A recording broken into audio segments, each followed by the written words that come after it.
ಅರಣ್ಯ ಸಿಬ್ಬಂದಿ ಎನ್ಕೌಂಟರ್ಗೆ ಮೂವರು ಬೇಟೆಗಾರರು ಬಲಿಯಾದಂತಹ ಪ್ರಕರಣ ದೊಡ್ಡ ರಣರಂಗ ಸೃಷ್ಟಿಯಾಗುವುದಕ್ಕೆ ಕಾರಣ ಆಗಿದೆ.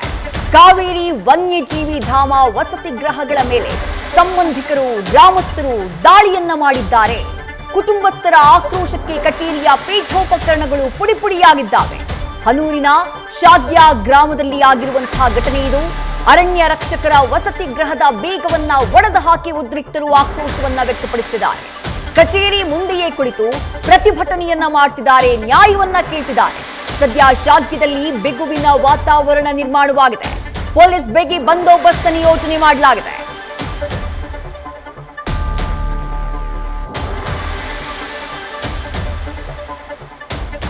ಕೊಳ್ಳೇಗಾಲ ಡಿವೈಎಸ್ಪಿ ಜೊತೆಗೆ ಮಳವಳ್ಳಿಯಿಂದ ಹೆಚ್ಚಿನ ಪೊಲೀಸರನ್ನ ಶಾಗ್ಯ ಗ್ರಾಮದಲ್ಲಿ ನಿಯೋಜನೆ ಮಾಡಲಾಗಿದೆ. ಚಾಮರಾಜನಗರದ ಜೊತೆಗೆ ಮಂಡ್ಯದಿಂದಲೂ ಕೂಡ ಪರಿಸ್ಥಿತಿಯನ್ನ ನಿಯಂತ್ರಿಸುವುದಕ್ಕೆ ಹೆಚ್ಚಿನ ಸಂಖ್ಯೆಯಲ್ಲಿ ಪೊಲೀಸರನ್ನ ನಿಯೋಜನೆ ಮಾಡುವಂತಹ ಕೆಲಸ ಆಗಿದೆ. ಒಟ್ಟು 3 ಜನ ಬೇಟೆಗಾರರು ಸಾವನ್ನಪ್ಪಿದ್ದು ಎನ್ಕೌಂಟರ್ನಲ್ಲಿ ಆ ಎನ್ಕೌಂಟರ್ನಂತಹ ಕಠಿಣ ಕ್ರಮವನ್ನ ತೆಗೆದುಕೊಂಡಿದ್ದಕ್ಕೆ ತೀವ್ರ ಆಕ್ರೋಶ ವ್ಯಕ್ತವಾಗ್ತಾ ಇದೆ. ಇದೇ ಕಾರಣಕ್ಕೆ ಅರಣ್ಯ ರಕ್ಷಕರ ವಸತಿ ಕೇಂದ್ರದ ಮೇಲೆ ಜನ ನುಗ್ಗಿದ್ದಾರೆ. ಅಲ್ಲಿದ್ದಂತಹ ಪೀಠೋಪಕರಣಗಳನ್ನ ಧ್ವಂಸ ಮಾಡಿದ್ದಾರೆ. ಪ್ರತಿಭಟನೆಯ ಹಾದಿಯನ್ನ ಹಿಡಿದಿದ್ದಾರೆ. ನಮಗ್ ನ್ಯಾಯ ಕೊಡಿ, ಯಾಕೆ ಜೀವ ತೆಗೆದ್ರಿ ಎನ್ನುವಂತಹ ಪ್ರಶ್ನೆಯನ್ನ ಮಾಡ್ತಿದ್ದಾರೆ. ತೀವ್ರ ಆಕ್ರೋಶ ವ್ಯಕ್ತವಾಗ್ತಾ ಇದೆ. ಶಾಗ್ಯ ಗ್ರಾಮದಲ್ಲಾದಂತಹ ಈ ಘಟನೆಗೆ ಸಂಬಂಧಪಟ್ಟ ಹಾಗೆ ಸಾವನ್ನಪ್ಪಿದ್ದು 3 ಜನ ನಾಗರಿಕರು, ಅವರು ಬೇಟೆಗಾರರು ಅನ್ನೋದು ಅರಣ್ಯ ಇಲಾಖೆಯ ಸಿಬ್ಬಂದಿ ಮಾಡ್ತಾ ಇರುವಂತಹ ಆರೋಪ. ಕಾಡು ಪ್ರಾಣಿಗಳನ್ನ ಬೇಟೆಯಾಡ್ತಾ ಇದ್ರು ಅನ್ನುವಂತಹ ಕಾರಣಕ್ಕಾಗಿ ಶೂಟೌಟ್ ಮಾಡಲಾಗಿದೆ ಅಂತ ಆಗಿದೆ. 3 ಜನ ಡೆತ್ ಆಗಿದ್ದಾರೆ. ಒಬ್ಬ ಎಲ್ಲ ಬಂದಿದ್ದಾನೆ ಅಂತ ಹೋಗ್ತಾ ಇತ್ತು. ಅದನ್ನು ನೋಡಿ ಎಲ್ಲಿದ್ದಾರೆ ಅಂತ ಪತ್ತೆ ಮಾಡಿದಾಗ ಅವ್ರು ನೇರವಾಗಿ ಮೈಸೂರು ನಾನು ಮತ್ತು ಜಿಲ್ಲಾಧಿಕಾರಿಯವರು, ನಮ್ಮ ಮಾಜಿ ನರೇಂದ್ರ, ನಾವು 3 ಜನ ವಿಸಿಟ್ ಕೊಟ್ಟು ಎಲ್ಲ ನೋಡಿದ್ದೀವಿ. ಯಾರು ಇಲ್ಲಿ ಏನಾಯಿತು ಅಂತ ಪೂರ್ಣ ಮಾಹಿತಿ ನಮ್ಗೆ ಹೇಳ್ತಾ ಇಲ್ಲ. ಇಲ್ಲಿಂದ ನಾವು ಸೀದಾ ಹನೂರಿಗೆ ಹೋಗ್ತೀವಿ. ಅಲ್ಲೇ ಸತ್ಯಾಸತ್ಯತೆ ಏನಂತ ನಮ್ಗೆ ಗೊತ್ತಾಗುತ್ತೆ. ಫಾರೆಸ್ಟ್ ಇಲಾಖೆಯವರು ಅವರು ಹೇಳೋದೇನೆಂದರೆ, ಅವರು ಏನೋ ಮಾಂಸ ಒಬ್ಬರು ಬೇಟೆ ಮಾಡೋಕ್ಕೆ ಬಂದು ಮಾಂಸ ತಗೊಂಡು ಹೋಗ್ತಾಯಿದ್ರು. ಆಗ ನಾವು ಅವ್ರನ್ನ ಅಟ್ಟಿಸ್ಕೊಂಡು ಹೋದ್ವಿ. ಅವರು ತಿರುಗಿಕೊಂಡು ನಮಗೆ ಶೂಟ್ ಮಾಡೋಕೆ ನಾವು ಶೂಟ್ ಮಾಡಿದ್ವಿ ಅಂತ ಹೇಳ್ತಾರೆ. ನೋಡೋಣ ಸತ್ಯಾಸತ್ಯತೆ. ಸಂಬಂಧಿಕ ಆರೋಪ ಇರುವಂತದ್ದು ಆ ಥರ ಸಿಚುವೇಶನ್ ಇದ್ರೆ ಕಾಲ್ಗೆ ಶೂಟ್ ಮಾಡಬೇಕಾಗಿತ್ತು, ಕತ್ತಿಗೆ ಎದೆಗೆಲ್ಲ ಯಾಕೆ ಶೂಟ್ ಮಾಡಿ ಅದನ್ನ ನಾವು ಅನ್ಕೊಂಡಿದ್ದೀವಿ. ನೋಡ್ತೀವಿ, ಪರಿಶೀಲನೆ ಮಾಡಿ. ಏನ್ ಅನ್ಕೊಂಡಿದ್ದೀರಾ ಅಂತ ಆ ಥರ ಮಾಡೋದು ತಪ್ಪು ಅಂತ. ಕತ್ತುಗಾಲಿ ಶೂಟ್ ಮಾಡಿದಾರಲ್ಲ, ಅದು ತಪ್ಪು. ಮಾಡಬೇಕಾದ್ರೆ ಕಾನೂನು ಅದೇ, ಮಂಡಿನ ಕೆಳಗಡೆ ಶೂಟ್ ಮಾಡಬೇಕು ಅಂತ ಇರೋದು. ಈಗ ಫಾರೆಸ್ಟ್ ಸರ್ ಇವರು ಬೇಟೆ ಆಡಕ್ಕೆ ಬಂದಿದ್ರು ಅಂತ ಫಾರೆಸ್ಟ್ ಅವ್ರು ಹೇಳ್ತಾ ಇದ್ದಾರೆ. ಅದೇ ಹೇಳ್ತಾರೆ. ಓಕೆ, ಯಾವಾಗ ಆಗಿರೋದು ಇನ್ಸಿಡೆಂಟ್ ಆಗಿರೋದು? 5 ಗಂಟೆ 20 ನಿಮಿಷ ಬೆಳಗಿನ ಜಾವ. ಆಲ್ರೆಡಿ ಬೇಟೆ ಆಡಿದ್ರು ಅಂತ ಆಡಕ್ಕೆ ಬಂದಿರೋದು. ಒಬ್ರು ಹೇಳ್ತಾರೆ ಇಲ್ಲ ಬೇಟೆಯಾಡಿ ಮೊಸ ತಗೊಂಬತ್ತಿದ್ರು ಆಗೋಡ್ದು ಅಂತಾರೆ. ಬೇರೆ ಬೇರೆ ಥರ ಮಾಹಿತಿಗಳು ಬರ್ತವೆ. ಬೇರೆ ಬೇರೆ ಮಾಹಿತಿ ಕೇಳ್ತಾ ಇಲ್ಲ. ಅರಣ್ಯ ಇಲಾಖೆಯವರು ತಮಗೇನು ಹೇಳಿದ್ರು? ಅರಣ್ಯ ಇಲಾಖೆ ನಾನು ಹೋಗಿ ನೋಡಿಲ್ಲ. ಈ ಥರ ಇದು ನಮ್ಮ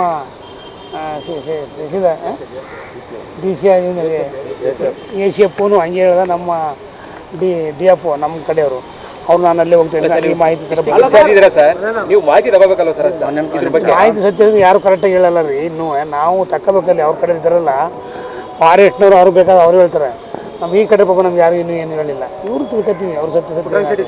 ಈಗ 3 ಜನ ಡೆತ್ ಆಗಿದೆ, ಇನ್ನೊಬ್ರು ತಪ್ಪಿಸ್ಕೊಂಡು ಅವ್ರು ಎಲ್ಲಿದ್ದಾರೆ ಏನು ಅವ್ರ ಮಾಹಿತಿ ಇಲ್ವಾ? ಇಲ್ಲಿ ಆಸ್ಪತ್ರೆ ಇದ್ದಾರೆ. ಇಲ್ಲಿ ಆಸ್ಪತ್ರೆ ಇದ್ದಾರೆ. ನೋಡ್ತೀವಿ. ಫಾರೆಸ್ಟ್ ಏನು ಆಗಿಲ್ಲ. ಅವರು ಯಾರಿಗೂ ಬಿದ್ದಿಲ್ಲ. ಇವ್ರಿಗೆ ಹೊಡೆದಿದ್ದಾರೆ.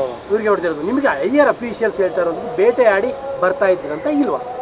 ಅವ್ರು ಬೇಟೆಯಾಡಿ ಬರ್ತಾ ಇದ್ರು ಅಂತ ಹೇಳ್ತಾರೆ. ಅವ್ರು ಹೇಳ್ತಾ ಇರುವಂಥದ್ದು. ಈಗ FIR ಆಗಿದೆಯಾ ಸರ್? ಇನ್ನು ಅವ್ರು ಕಂಪ್ಲೀಟ್ ಕೊಡ್ಬೇಕಲ್ಲ. ಕಂಪ್ಲೀಟ್ ಕೊಡೋಕೆ ಯಾರು ಸಿದ್ಧ ಇಲ್ಲ. ಅವರು ಪಾರ್ಟಿಗಳ ಕಡೆಯವರು ಅಲ್ಲಿ ಗಲಾಟೆ ಮಾಡ್ತಾ ಇದ್ದಾರೆ. ಅಲ್ಲೂ ನೋಡಿ ಕಂಪ್ಲೀಟ್ ಕೊಟ್ಟು ಅದು ಏನು ಮಾಡಬೇಕು ನೋಡಿಸಿ ಪೋರ್ಟ್ ಮಾಡಕ್ಕೆ ಮಾಡಿಸ್ಬೇಕು. ಸರ್, ಘಟನೆ ಎಷ್ಟೊತ್ತಾಗಿದೆ ಸರ್? ಫಾರೆಸ್ಟ್ ಇಲಾಖೆಯಲ್ಲಿ ಅಧಿಕೃತವಾದಂತಹ ಮಾಹಿತಿಗಳು, ಹೇಳಿಕೆಗಳು ಈ ಕ್ಷಣದವರೆಗೂ ಬಂದಿಲ್ಲ ಸರ್. ಯಾರಿಗೂ ಬಂದಿಲ್ಲ. ಇದು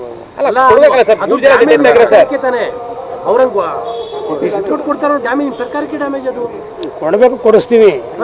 ಮಾಹಿತಿ ಕೊಡಿ. ಈಗ ಗಲಾಟೆ ಐತೆ ಅಂತ ತಪ್ಪಿಸ್ಕೊಂಡಿದ್ದಾರೆ ಅಂತಲ್ಲಿ.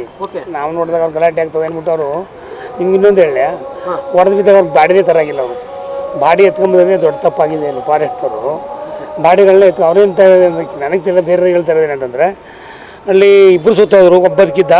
ಹಾಗಾಗಿ ನಾವು ತಗೊಂಬಂದ್ವಿ ಅಂತ. ಒಬ್ಬರೇ ಸಲ ಇಬ್ಬರೇ ಸಲ ಅಲ್ಲಿ ಗೊತ್ತಾದ್ಮೇಲೆ ತರಬೇಕಾಗಿತ್ತು ಅಂತ ನನ್ನ ಅಲ್ಲಿ ಒಂದು ತಾವು ಹೇಳ್ತಿರೋದು ಅರಣ್ಯ ಇಲಾಖೆ ಅಧಿಕಾರಿಗಳು ತಪ್ಪಿದೆ ಅಂತ ತಾವು ಹೇಳ್ತಾ ಇದ್ದೀರಾ. ಸರ್ ಫಾರೆಸ್ಟ್ ಬೇಜವಾಬ್ದಾರಿತನ ಏನು ಕಾಣ್ತಾ ಇದೆ? ಅದೇ ನೋಡ್ಬೇಕಲ್ಲ, ನಾನು ಹೆಂಗೆ ಹೇಳಕ್ಕಾಯ್ತಲ್ಲ ನೋಡಿ ಹೇಳ್ತೀನಿ. ನಿಮ್ಗಿರೋ ಮಾಹಿತಿ ಮೇಲ್ನೋಟಕ್ಕೆ ಅರಣ್ಯ ಇಲಾಖೆ ತಪ್ಪು ಮಾಡಿದ್ದಾರೆ ಅಂತ ತಮಗೆ ಅನ್ನಿಸ್ತಾ ಇದೆಯಾ? ಯಾಕಂದ್ರೆ ಅವ್ರು ಹೊಡೆದಿರೋ ಜಾಗ ನೋಡಿದಾಗ ಅನ್ನಿಸ್ತದೆ. ನಕಲಿ ಎನ್ಕೌಂಟರ್, ನಕಲಿ ಎನ್ಕೌಂಟರ್ ಅಂದ್ರೆ ನಕಲಿ ಅಂತ ಕೇಳಕ್ಕಲ್ಲ, ಅವ್ರು ಹೇಳ್ತಾರಲ್ಲ ಅವ್ರು ಮಾಂಸ ತಗೊಂಬರ್ತೀವಿ ಅದು ಕೊಡೋದು ಅಂತ. ಅವರು ನಮ್ಗೆ ಗನ್ ತಗೊಂಡು ಎದುರೇಟ್ ಹೊಡೆದ್ರು, ನಾವು ಆಗ ಹೊಡೆದು ಅವ್ರು ಡೆತ್ ಆಗಿದ್ದಾರೆ ಅಂತ ಅವ್ರು ಹೇಳ್ತಾರೆ. ಈಗ ಒಂದಲ್ಲ ಎರಡಲ್ಲ ಮೂರ್ ಸಾವಾಗಿರುವಂತದ್ದು. ಅವ್ರು ಹೇಳ್ತಾ ಇರುವಂತದ್ದು ಕೃಷಿಕರಿದ್ರು, ದನಕರುಗಳು ಒಳಗಡೆ ಹೋಗ್ತಾ ಇತ್ತು, ಸೊಪ್ಪುಗಳನ್ನ ತರಕ್ ಹೋಗ್ತಾ ಇದ್ರು, ಹಿಡಿದವ್ರಿಗೆ ಶಿಕ್ಷೆ ಕೊಡ್ಬೋದಿತ್ತು, ಯಾಕೆ ಫೈರ್ ಮಾಡಿದ್ರು ಅಂತ ಪ್ರಶ್ನೆ. ಅದನ್ನೇಪ ನಾವು ಪರಿಶೀಲನೆ ಮಾಡ್ತೀವಿ. ಅದನ್ನ ಇಲಾಖೆಯವ್ರನ್ನ ಮಾತಾಡಿಲ್ಲ ಸರ್ ಇದುವರೆಗೂ ತಾವು? ನಮಗೆ ನಾನು ಇವನು ಮತ್ತೆ ಡಿ ಎಫ್ ನಮ್ಮ ಡಿ ಎಫ್ ಮಾಡಿದ್ವಿ. ಅವ್ನು ಅದೇ ಅವರು ಬೇಟೆಗೆ ಹೋಗಿ ಮಾಂಸ ತಗೊಂಬರ್ತಾ ಇದ್ರು. ನಾವು ಕ್ರಾಸ್ ಚೆಕ್ ಮಾಡ್ಲಿ, ಕ್ರಾಸ್ ಕ್ವಶನ್ ಮಾಡ್ಲಿ, ಮಾಡಿದ್ರೆ ಏನು ಹೇಳೇ ಇಲ್ವಾ ಅಂತ ಕೇಳಿದ್ರಿ. ಎಲ್ಲಿ ಅವನು ಪಾಪ ಇಲ್ಲಿಂದ ಹೋಯ್ತಾ ಇದ್ದಾನೆ, ಅವ್ರು ಯಾರು ನಮ್ಗೆ ಸಿಕ್ಕಿಲ್ಲ ಇನ್ನೂ.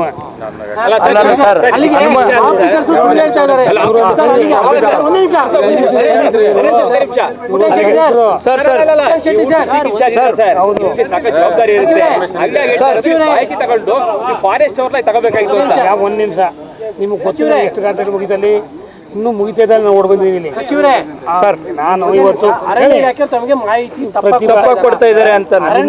ಇನ್ನೂ ನಾನು ನಮ್ಮ ಅಲ್ಲಿಯವ್ರು ಯಾರು ನಮ್ಗೆ ಸಿಕ್ಕಿದ್ದಾನೆ ನಮ್ಮ ಕಡೆ ಡಿ ಎಫ್ ಅವನ್ನ ಕಳಿಸಿದ್ದೀನಿ. ಅಲ್ಲಿ ಸರಿಯಾಗಿ ಮಾಹಿತಿನ ಕಲೆಕ್ಟ್ ಮಾಡಪ್ಪ ನೀನು ಅಂತ ಸೀದಾರ ಅಂತ ಹೋಗಿದ್ದಾರೆ. ನಾನು ಮುಗಿದ ತಕ್ಷಣ ಇಲ್ಲಿ ನೇರ ಬಂದ್ಬಿಟ್ಟಿನಿ. ನಾನು ಅಲ್ಲಿ ಹೋಗಿನಪ್ಪ ಅಷ್ಟು ಬಾಡಿ ನೋಡೋಣ, ಇಲ್ಲ ಅವ್ರ ಕಡೆ ಜನ ಬಂದಿದ್ದಾರೆ ಅಂತ.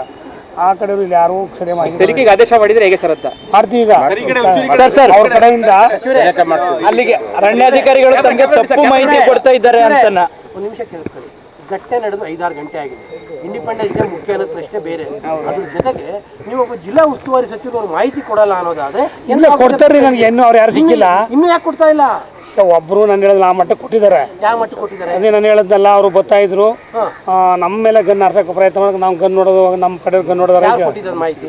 ನಮ್ಮ ಡಿ ಎಫ್ ಅವನಿಗೆ ಶ್ರೀಪತಿ ಯಾರು ಕೊಡ್ಬೇಕಿತ್ತು ಮಾಹಿತಿ? ನಾವು ಗನೂರು ಭಾಗದಲ್ಲೇ ಕೊಡಬೇಕಾಗಿತ್ತು. ಅವ್ರು ಯಾರು ನಮ್ಗೆ ಸಿಕ್ಕಿಲ್ಲ. ಅವರೆಲ್ಲ ಗಲಾಟೆ ಸರ್ಕಾರದ ಸಚಿವರಾಗಿದ್ದೀರಾ, ಹೌದು, ತಮಗೆ ಮಾಹಿತಿ ಇಲ್ಲ ಅಂತಂದ್ರೆ ಹೇಗೆ? ನಾನು ಇಮಿಡಿಯೇಟ್ ಇಲ್ಲಿ ಓಡ್ ಬಂದಿದ್ದೀನಿ. ಇಲ್ಲಿ ಬದುಕರೆ ನಂಗೆ ಗೊತ್ತಾಗಿದೆ. ಅಲ್ಲ ಸರ್, ತಾವು ಕೂತಲ್ಲಿ ಸರ್ ತಾವು ಕೂತಲ್ಲಿಯೇ ಮಾಹಿತಿ ತಗೊಳ್ಬಹುದು. ದೂರವಾಣಿ ಮುಖಾಂತರ ನೀವು ಮಾತ್ರ ನೀವು ಶಿಪ್ಪು ಮಾತಾಡಿದ್ರಿ, ಅವನು ಅದೇ ಹೇಳ್ತಾ ಇರೋದು. ಅದು ನಾನೀಗ ಅಲ್ಲಿ ನೋಡ್ತೀನಿ, ಅಲ್ಲಿ ಜನಗಳಿಂದ ಮಾಹಿತಿ ತಗೋಬೇಕಲ್ಲ ನಾವು. ಮತ್ತಷ್ಟು ಡೀಟೇಲ್ಸ್ ನಮ್ಮ ಪ್ರತಿನಿಧಿ ರವಿ ಪಾಂಡವಪುರ ನೀಡ್ತಾ ಹೋಗ್ತಾರೆ. ರವಿ, ಉಸ್ತುವಾರಿ ಸಚಿವರು ಪುಟ್ಟರಂಗ ಶೆಟ್ಟಿ ಅವರು ಮಾಹಿತಿ ಕೇಳಿದ್ರು, ಅವ್ರಿಗೆ ಮಾಹಿತಿ ಇಲ್ಲ. ಯಾರೋ ಥರ್ಡ್ ಪರ್ಸನ್ ಮಾತನಾಡಿದ ರೀತಿ ಮಾತನಾಡ್ತಾರೆ. ಜವಾಬ್ದಾರಿಯುತ ಸ್ಥಾನದಲ್ಲಿದ್ದಾರೆ. ಇಷ್ಟೊತ್ತಿಗಾಗಲೇ ಮಾಹಿತಿಯನ್ನ ಕಲೆ ಹಾಕಿ ಏನು ಘಟನೆಯಾಗಿದೆ, 3 ಜನರ ಎನ್ಕೌಂಟರ್, ಅದು ನಿರ್ಲಕ್ಷ್ಯದಿಂದ ಆಗಿರುವುದು. ಯಾಕಂದ್ರೆ 1 ಸಾವು 2 ಸಾವಲ್ಲ, 3 ಜನ ಸಾವನ್ನಪ್ಪಿದ್ದಾರೆ. ಕಾಡಿನಲ್ಲಿ ಎನ್ಕೌಂಟರ್ ಮಾಡುವಂಥದ್ದು ಏನಾಗಿತ್ತು ಅನ್ನೋದೇ ಮೂಲಭೂತವಾದಂತಹ ಪ್ರಶ್ನೆ ಅಲ್ವಾ? ಆ ಪ್ರಶ್ನೆಗೂ ಸಚಿವರ ಬಳಿ ಸರಿಯಾದಂತಹ ಉತ್ತರ ಇಲ್ಲ. ಸದ್ಯ ಶಾಗ್ಯ ಗ್ರಾಮದ ಕಂಡೀಷನ್ ಏನು, ಯಾವ ರೀತಿ ಇದೆ ಸಿಚುವೇಶನ್, ಭದ್ರತೆಗೆ ಹೆಚ್ಚಿನ ಸಂಖ್ಯೆಯಲ್ಲಿ ಪೊಲೀಸರನ್ನ ನಿಯೋಜನೆ ಮಾಡಲಾಗಿದ್ಯಾ, ಏನ್ ಮಾಹಿತಿ ಇದೆ ರವಿ? ವಿದೇಶಿ ಇದಕ್ಕೆ ನಮ್ಮ ಹಳ್ಳಿ ಕಡೆ ಒಂದು ಗಾದೆ ಇದೆ, ಅಕ್ಕಿ ಮೇಲೆ ಆಸೆ ನೆಂಟರ ಮೇಲೆ ಪ್ರೀತಿ ಅಂತ ಹೇಳಿ. ಆ ರೀತಿ ಪುಟ್ಟರಂಗ ಶೆಟ್ಟಿ ಅವರು ಈಗ ಅಧಿಕಾರಿಗಳ ಮೇಲೆ ಪ್ರೀತಿಯನ್ನು ತೋರಿಸಲಿಕ್ಕಾಗಿ ತಮ್ಮದೇ ಆದ ಶೈಲಿಯಲ್ಲಿ ಹೇಳಿಕೆಯನ್ನು ನೀಡುವಂತ ಕೆಲಸಕ್ಕೆ ಮುಂದಾಗ್ತಿದ್ದಾರೆ. ಪ್ರಮುಖವಾಗಿ ಹನೂರು ತಾಲೂಕಿನ ತೋಮಿಯರ್ ಪಾಳ್ಯದ ನಿವಾಸಿಗಳಂತ ಅಂತೋನಿ ಸ್ವಾಮಿ, ಕುಮಾರ್ ಹಾಗೂ ಪೀಟರ್, ಈ 3ರನ್ನ ಹತ್ಯೆ ಮಾಡಲಾಗಿದೆ. ಈ 3 ಕೂಡ ಅರಣ್ಯ ಸಿಬ್ಬಂದಿ ಎನ್ಕೌಂಟರ್ಗೆ ಬಲಿಯಾಗಿದ್ದಾರೆ. ಚಾಮರಾಜನಗರ ಜಿಲ್ಲೆ ಹನೂರು ತಾಲೂಕಿನ ಶಾಗ್ಯ ವ್ಯಾಪ್ತಿಯ ದಟ್ಟ ಅರಣ್ಯ ಪ್ರದೇಶದಲ್ಲಿ ನಡೆದಿರುವಂತಹ ಈ ಘಟನೆಯಲ್ಲಿ ಈ 3 ಮಾಂಸವನ್ನ ಸಾಗಾಟ ಮಾಡ್ತಿದ್ರು. ಆ ಸಂದರ್ಭದಲ್ಲಿ ಏಕಾಏಕಿ ದಾಳಿಯನ್ನ ಮಾಡಲಾಗಿದೆ. ಈ ಒಂದು ಸಂದರ್ಭದಲ್ಲಿ ಅರಣ್ಯಾಧಿಕಾರಿಗಳು ಹಾಗೂ ಈ 3ರ ನಡುವೆ ಚಕಮಕಿ ನಡೆದು ಅಂತಿಮವಾಗಿ ಇವ್ರನ್ನ 3ರನ್ನು ಕೂಡ ಹತ್ಯೆ ಮಾಡಲಾಗಿದೆ ಅಂತ ಹೇಳಲಾಗ್ತಿದೆ. ಅಂದ್ರೆ ಅವರ ಕುಟುಂಬಸ್ಥರ ಒಂದು ಆರೋಪ ಏನಂತ ಅಂದ್ರೆ ಅವರೆಲ್ಲರೂ ಕೂಡ ರೈತರಾಗಿದ್ದಾರೆ. ಸಂಜೆ ಸಂದರ್ಭದಲ್ಲಿ ಹಸುಗಳನ್ನ ಕಾಡಿಗೆ ಹಚ್ತಾರೆ. ಹಸುಗಳು ಒಂದ್ ವೇಳೆ ಬರ್ಲಿಲ್ಲ ಅಂತ ಅಂದ್ರೆ ರಾತ್ರಿ ಇಡೀ ಆ ಹಸುಗಳನ್ನ ಹುಡುಕಾಟ ನಡೆಸಲಿಕ್ಕಾಗಿ ಅರಣ್ಯದೊಳಗೆ ಹೋಗ್ತಾರೆ. ಪ್ರತಿ ಬಾರಿ ಕೂಡ ಹೋಗ್ತಿದ್ವು. ಆದ್ರೆ ಉದ್ದೇಶ ಪೂರ್ವಕವಾಗಿ ಅರಣ್ಯಾಧಿಕಾರಿಗಳು ಟಾರ್ಗೆಟ್ ಮಾಡಿಯೇ ಹತ್ಯೆಯನ್ನ ಮಾಡಿದ್ದಾರೆ ಅನ್ನೋ ಗಂಭೀರ ಆರೋಪವನ್ನ ಮಾಡ್ತಿದ್ದಾರೆ. ಈ ನಡುವೆ ಈಗ ಮೈಸೂರಿನ KR ಆಸ್ಪತ್ರೆಗೆ 3 ಶವಗಳನ್ನ ತೆಗೆದುಕೊಂಡು ಬರಲಾಗಿದೆ. ಶವಗಾರದ ಬಳಿ ಈಗಾಗಲೇ ಚಾಮರಾಜನಗರ ಜಿಲ್ಲಾಧಿಕಾರಿ ಹಾಗೂ ಚಾಮರಾಜನಗರ ಜಿಲ್ಲಾ ಉಸ್ತುವಾರಿ ಸಚಿವರಂತಹ ಪುಟ್ಟರಂಗ ಶೆಟ್ಟಿ ಎಲ್ಲರೂ ಕೂಡ ಆಗಮಿಸಿದ್ದಾರೆ. ಈ ವೇಳೆ ಮಾತನಾಡಿದಂತಹ ಪುಟ್ಟರಂಗ ಶೆಟ್ಟಿ ಅವರು, ನನಗೆ ಇದರ ಕುರಿತಂತೆ ಸಂಪೂರ್ಣವಾದ ಮಾಹಿತಿ ಸದ್ಯಕ್ಕಿಲ್ಲ. ಈ ಮಾಹಿತಿ ಬಂದ ಬಳಿಕವಷ್ಟೇ ನಾನು ಅದಕ್ಕೆ ಉತ್ತರ ನೀಡ್ತೀನಿ ಅನ್ನೋ ಮಾತನ್ನ ಹೇಳುವಂತ ಕೆಲಸಕ್ಕೆ ಮುಂದಾಗ್ತಿದ್ದಾರೆ. ಇನ್ನು ಚಾಗ್ಯ ಗ್ರಾಮದಲ್ಲಿ ಬಿಗುವಿನ ವಾತಾವರಣ ಇದೆ. ಅರಣ್ಯಾಧಿಕಾರಿಗಳು ಇದು ವಾಸಿಸುತ್ತಿದ್ದಂತಹ ಕೊಠಡಿಯನ್ನ ಧ್ವಂಸ ಮಾಡುವಂತ ಕೆಲಸಕ್ಕೆ ಗ್ರಾಮಸ್ಥರು ಮುಂದಾಗಿದ್ದಾರೆ. ಗ್ರಾಮಸ್ಥರ ಆಕ್ರೋಶದ ಕಟ್ಟೆ ಹೊಡೆದಿದೆ. ಅಲ್ಲಿರುವಂತಹ ವಸ್ತುಗಳನ್ನ ನಾಶಪಡಿಸುವಂತ ಕೆಲಸಕ್ಕೆ ಮುಂದಾಗಿದ್ದಾರೆ. ವಿದ್ಯಾರ್ಥಿ ಥ್ಯಾಂಕ್ ಯು ರವಿ ತಮ್ಮೆಲ್ಲ ಡೀಟೇಲ್ಸ್ಗೆ. ನ್ಯೂಸ್ ಫಸ್ಟ್ ನಿರ್ಭೀತಿಯಿಂದ ನಿಮ್ಮ ಪರವಾಗಿ.